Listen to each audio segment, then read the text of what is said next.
All right, today we'll be talking about Rudin by Ivan Turgenev, translated by this version Dora O'Brien. And why this book? When I was reading The End of the World and Hardboiled Wonderland, there are two books in particular that the main character is reading after he learns of his fate. One is Rudin, and the other, I believe it was like The Scarlet and the Black, or something along those lines, and I ended up picking up both books, although I'm having some difficulty getting the French novel to Japan. But so I went ahead and read Rudin while I'm waiting, because I have enjoyed what I've read of Russian literature. I've read The Master and Margarita, I've read a few of Dostoevsky's work, and I've read Anna Karenina, so I'm always happy to give some more Russian work a try. So in terms of the synopsis, the story follows a character named Rudin. If that is his name, to be honest, Russians have so many different names and ways of calling each other that I'm not entirely sure what is a name, what is a moniker, what is so on and so forth. So his name seems to be Dmitry Nikolaevich Rudin, and he is a very sort of pleasant, very bright young man who comes into this provincial town where a wealthy woman is staying, and he comes into where this wealthy woman has some land and is spending her I believe it's summer there, or her fall. She spends part of her time in Moscow and part of her time here in this provincial country, and he falls into good favor with her, in particular wooing her daughter Natalia, and I say wooing, I should say more catching her attention, and it's about this individual and his impact on these people during his brief stay. So to whom would I recommend this book? Anybody who's a fan of Russian literature, but here's the thing, where I really think that this stands in contrast to the works of Tolstoy or Dostoevsky is I feel like Dostoevsky's work is always both Tolstoy and Dostoevsky wrote really, really large books, not exclusively, but are most well known for their really large books, and they always tackle sort of really, really large themes in their book, really grand themes, really grand statements, and always have sort of these big ambitious, deep characters. And I would say that Dostoevsky in particularly tends to have more psychologically complex characters, whereas I think Tolstoy tends to focus more on sociologically complex characters. It's kind of Dostoevsky seems to interest himself more with the internal minds of his characters, whereas the nuance in Tolstoy's work, what I've read of it, tends to be more broader and societal, but both deal with both aspects on a very grand scale, and I think there's a lot you can take away from both of them in that sense. Whereas Rudin is much smaller, much more straightforward, doesn't have either the broad social commentary of Dostoevsky or Tolstoy, nor the deep psychological aspect of either, but still manages to be a decent reflection on a certain type of person and a certain kind of society. So when I say it's more straightforward than either of those two works, that's mostly not so much a diss against Rudin as much as it is recognizing that when people think about Russian literature particularly, these are the two names that they almost always instantly go to, as Dostoevsky or Tolstoy, also Pushkin. But Rudin, and it seems like a lot of Turgenev's work is not necessarily that complex. It's not so sort of deep and crazy and head-crushing in all that it tries to follow and do and say. This is very much the lone contained book compared to the grand sweeping epics or sagas of these other two men. Granted, those other two men did write, like I said, shorter works, but I'm just saying, relative to what many people's idea of Russian literature is, this is way more straightforward. But otherwise, I don't think there's anybody that I wouldn't recommend this book to, insofar as there's nothing about it that makes it sort of utterly challenging or objectionable. And being completely short, I read it in a single day. It's very easy to just sit down and read, and even if you don't take away anything from it, which I find difficult to imagine, that you're not going to feel like your time was wasted reading it, because, again, it doesn't have any of those sort of really, really challenging aspects to it. So moving on into the pros and the cons.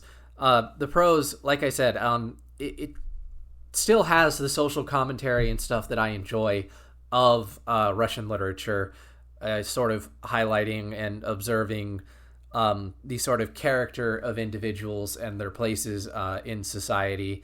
And like I said, to a far lesser extent than Tolstoy or Dostoevsky, examining the sort of psychology and nature of people.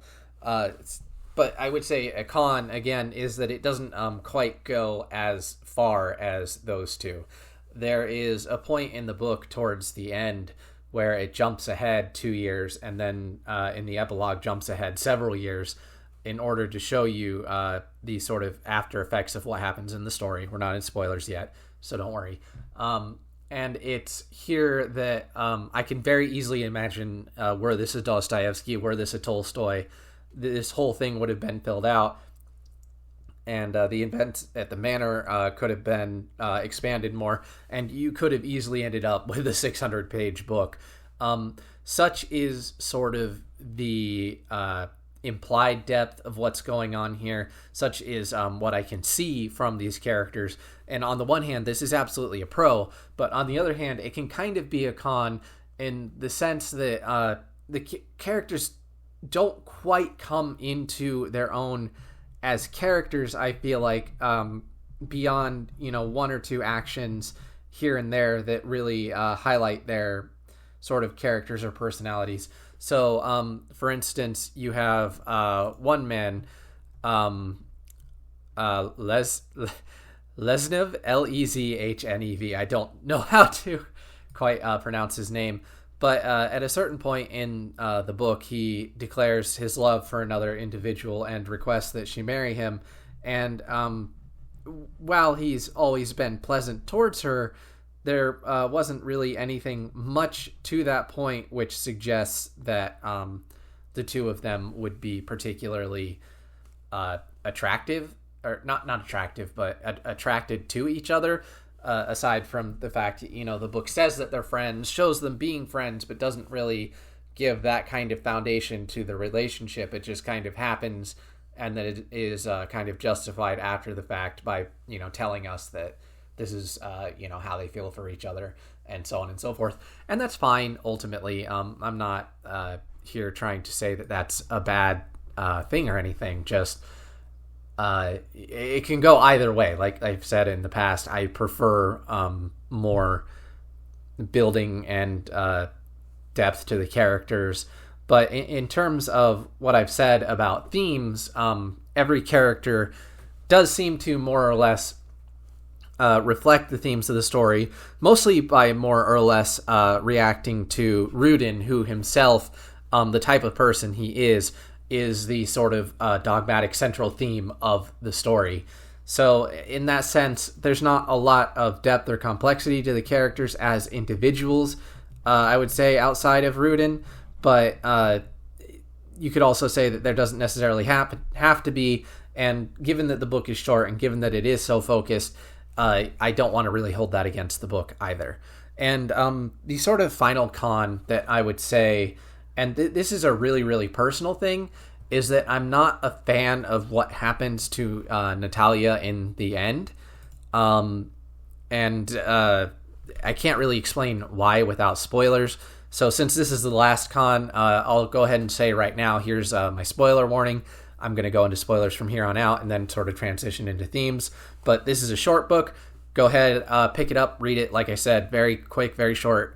This translation in particular, I haven't read any other translation, so it's not like I'm saying this with any kind of authority. All I can say is that I found it very easy and very pleasant to read.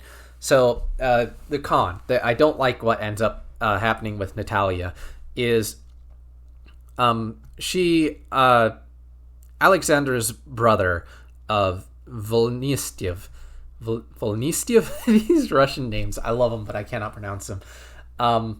Is in love with her at the start of the book, and then Rudin comes in, and it's obvious that Natalia doesn't return. I keep wanting to say Alexandra's brother because his name is such a pain in the ass to me. Volnistiev's affections, and in fact, she's attracted to Rudin. And then when Rudin, it turns out not to be the person that she thinks she is, she needs time and distance. But eventually, after the time skip, we see that Volnistiev, this name, has proposed to her, and she is accepted.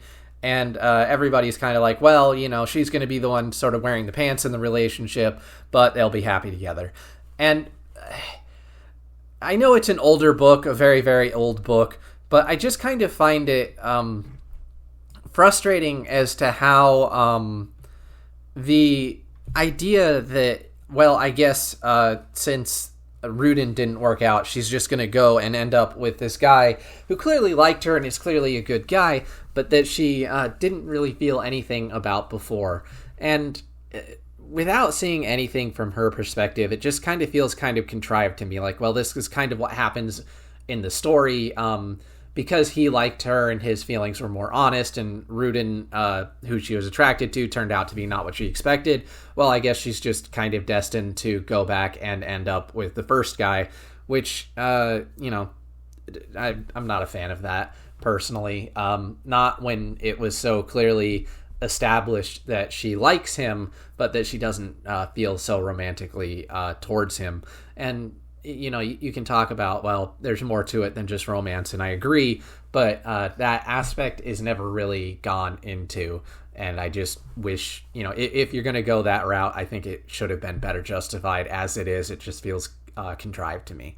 But moving into the theme of the book, which is really not hard to glean, not just because the book itself is very overt about it, and like I said, is so short and so focused, but also because do even the slightest bit of research, by which I mean go to the Wikipedia page, because let's be honest, for most of us, that's where most of our research starts, and for many people ends, and you'll see that the superfluous man is something that Turgenev wrote about very often. And I find it interesting moving away from Wikipedia, because I tend to try to make up my own mind, even though I may be wrong. At least for the first read or two, I tend to try to stick with my own opinions. But Rudin is a very sort of interesting individual. Not so much himself. In fact, he's very bright, very intellectual, but as is stated, again, outright in the book, very ineffectual. He talks the talk and walks the walk. He talks the talk, but doesn't walk the walk, so to speak. But the way that he's sort of described by other characters is what I think is really interesting, because, some characters, particularly Lesnev,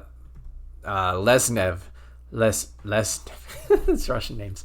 The way that he talks about Rudin, at first very coarsely, but then towards the end of the book, very favorably, I think really highlights how you're really only... The interesting thing about Rudin is not necessarily Rudin himself. In fact, the few times that you are directly following Rudin, I personally found him kind of obnoxious, which is funny because many people begin by being overly sympathetic towards him, being sort of caught up in his words. But what you see through his actions is the sort of vapidness of many of these words, how he'll, preach on eloquently about freedom and these ideals, but then when specifically later on in the book, the mother finds out about Natalia's interest, the first thing he does is kind of shrug his shoulders, say, well, I guess we don't really love each other. I guess we don't really love each other, but, well, I guess we can't be together. Even worse. and the sort of betrayal, and how his mind then works quickly to call her a coward. And later on, again, he kind of flips it back on himself. But the sort of self-pitying aspect of somebody who sort of observes their faults, states their own faults, but then doesn't make any actual moves to address those faults, just that kind of annoying type of person, makes them not the most enthralling character to follow or be in the head of, but to be in the head of the people around them is interesting, because you can never quite trust their interpretations, because so much of their interpretations of his behavior is going to be reflected in what they want or what they're feeling at the time. So like I said at the start, his previous friend, Lesnev, is very critical towards him at first, but later on, when African is like Afrikan, Afrikan, but Pigasov, who his name Pigasov is perfect because of the English pig, and he really is kind of a piece of shit. He's a pig himself. When Pigasov later on is going off on Rudin and describing him poorly, it is in fact Lesnev who comes to Rudin's defense verbally. Mind you, Rudin isn't here, and it confesses that a lot of his earlier harshness was his own inability to let go, and finds things to really like in Rudin, to the point where at the end of the book, when Rudin is describing his failures, which you could absolutely say is sort of his inability to stick to something, his inability to compromise for something greater, it's sort of described as a lack of tenacity, but which Lesnev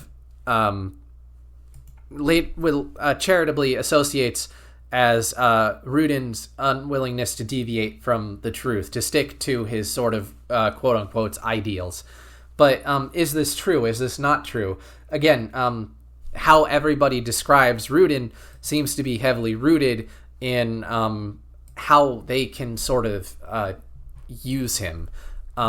Daria, the matron of the house, is very, very high on him, and finds him entertaining, literally just entertaining, isn't particularly enthused by him, his ideas, but she herself is kind of described as a bit self-focused and vapid.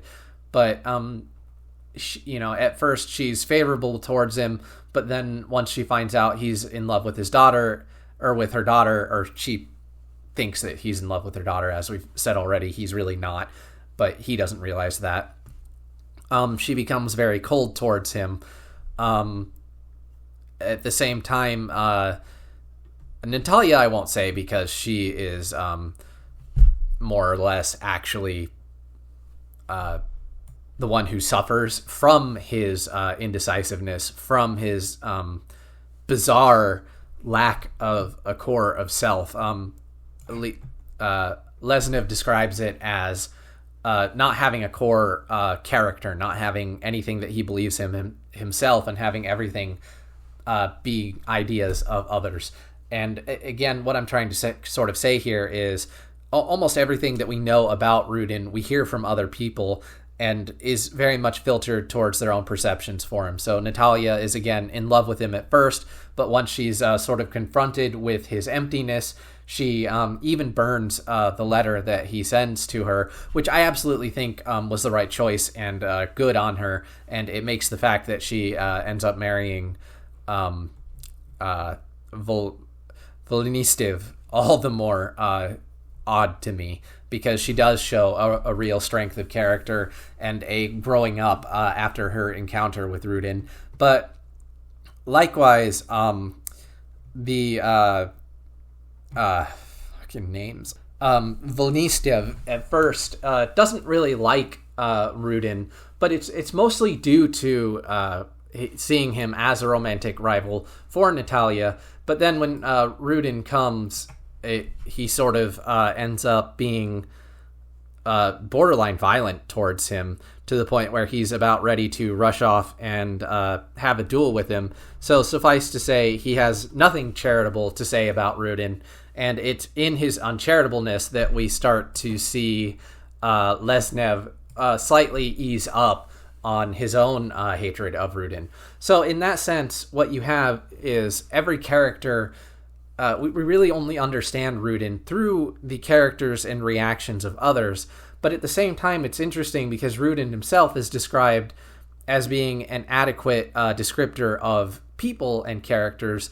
But then, as we find out later on, this isn't necessarily true. He can only grasp at certain intellectual qualities of people, but his ability to really strike at the heart of someone or to fully understand someone is utterly diminished in matters of the heart, as we see. So he's able to spar with somebody like Pig, that's all I know him as Pigasov, on this sort of intellectual, hollow, vapid intellectual level.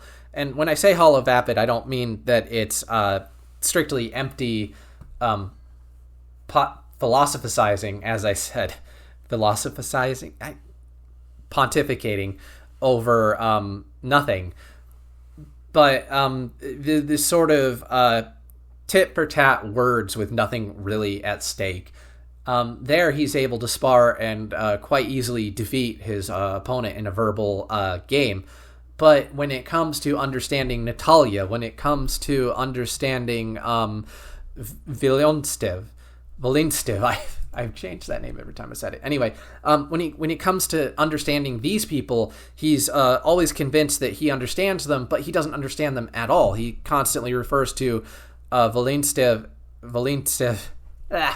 as a noble soul, and yet it's obvious that this sort of simplified caricature, every time he brings it to Volinstev, serves only to further frustrate and aggravate Volinstev to be sort of held up this way by a man who so clearly has made no effort to know or understand him.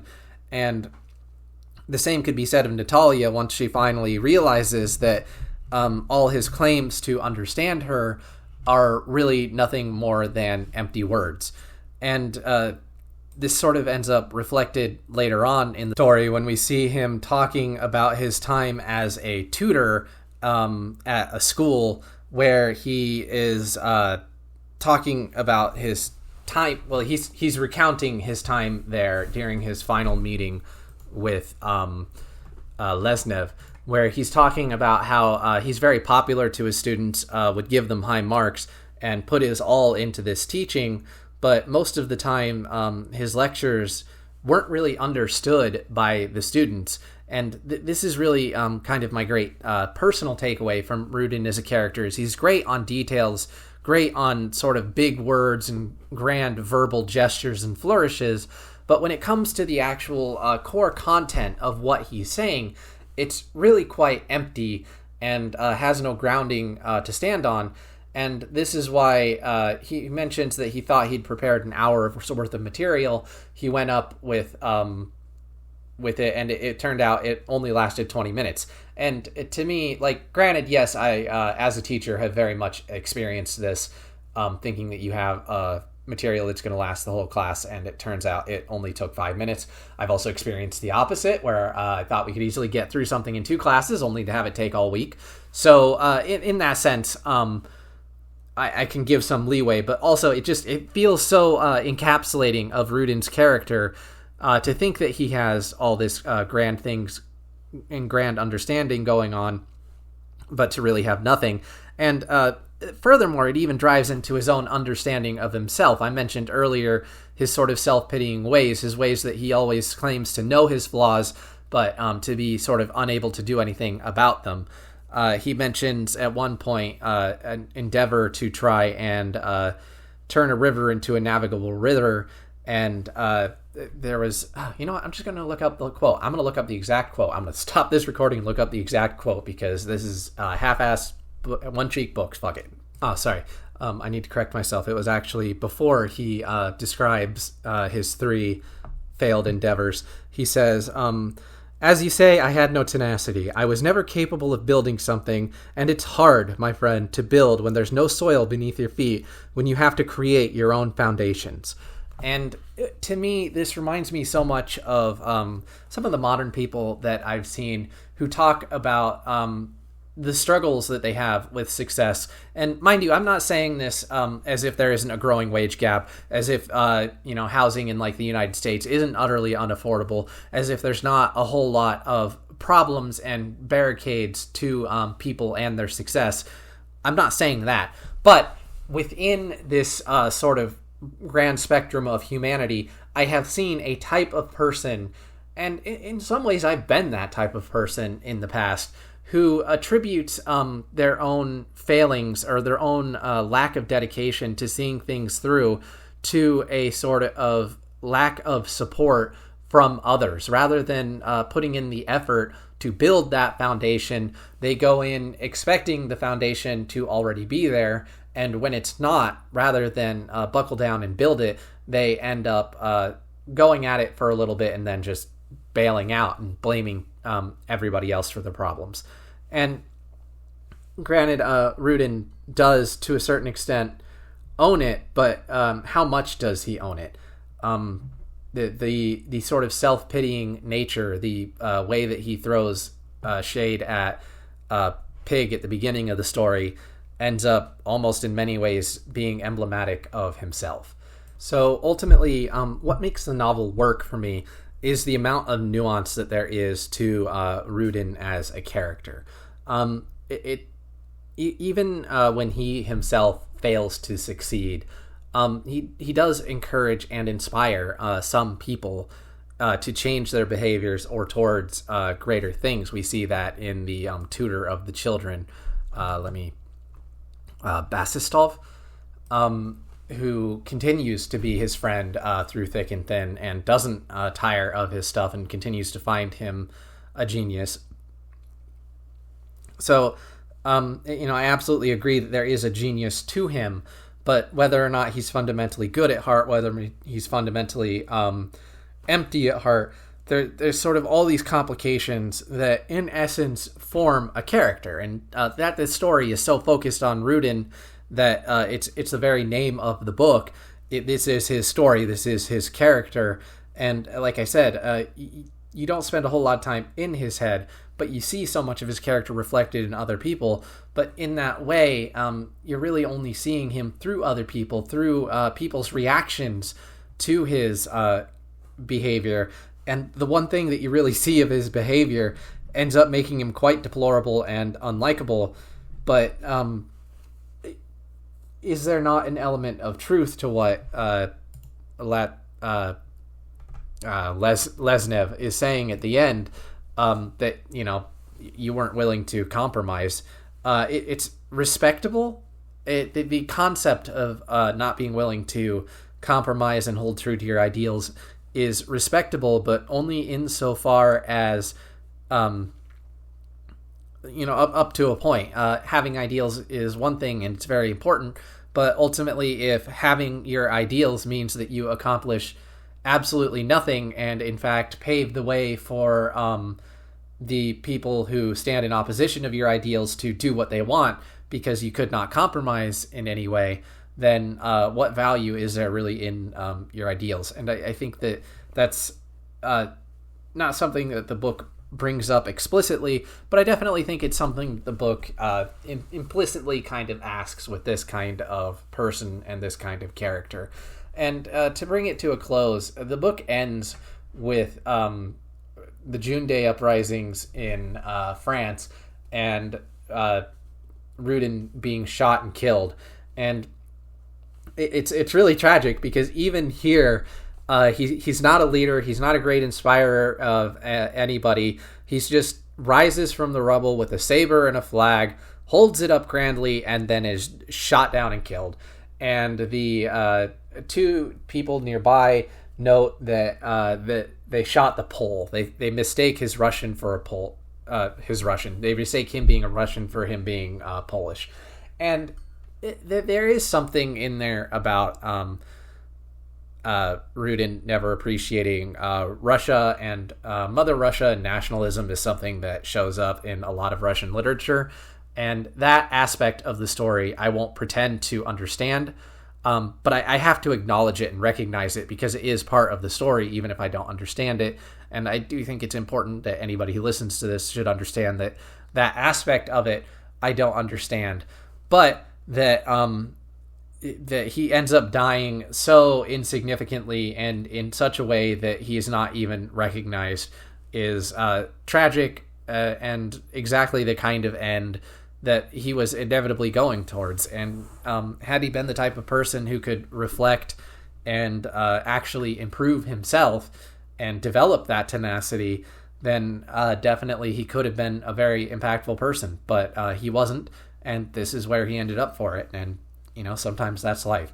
So join me next time when I talk about, I think it's called The White Castle. Oh, God, I hope it's not The White Castle, or the Harold and Kumar jokes will be unavoidable. Anyway, by Orhan Pamuk. So see you then.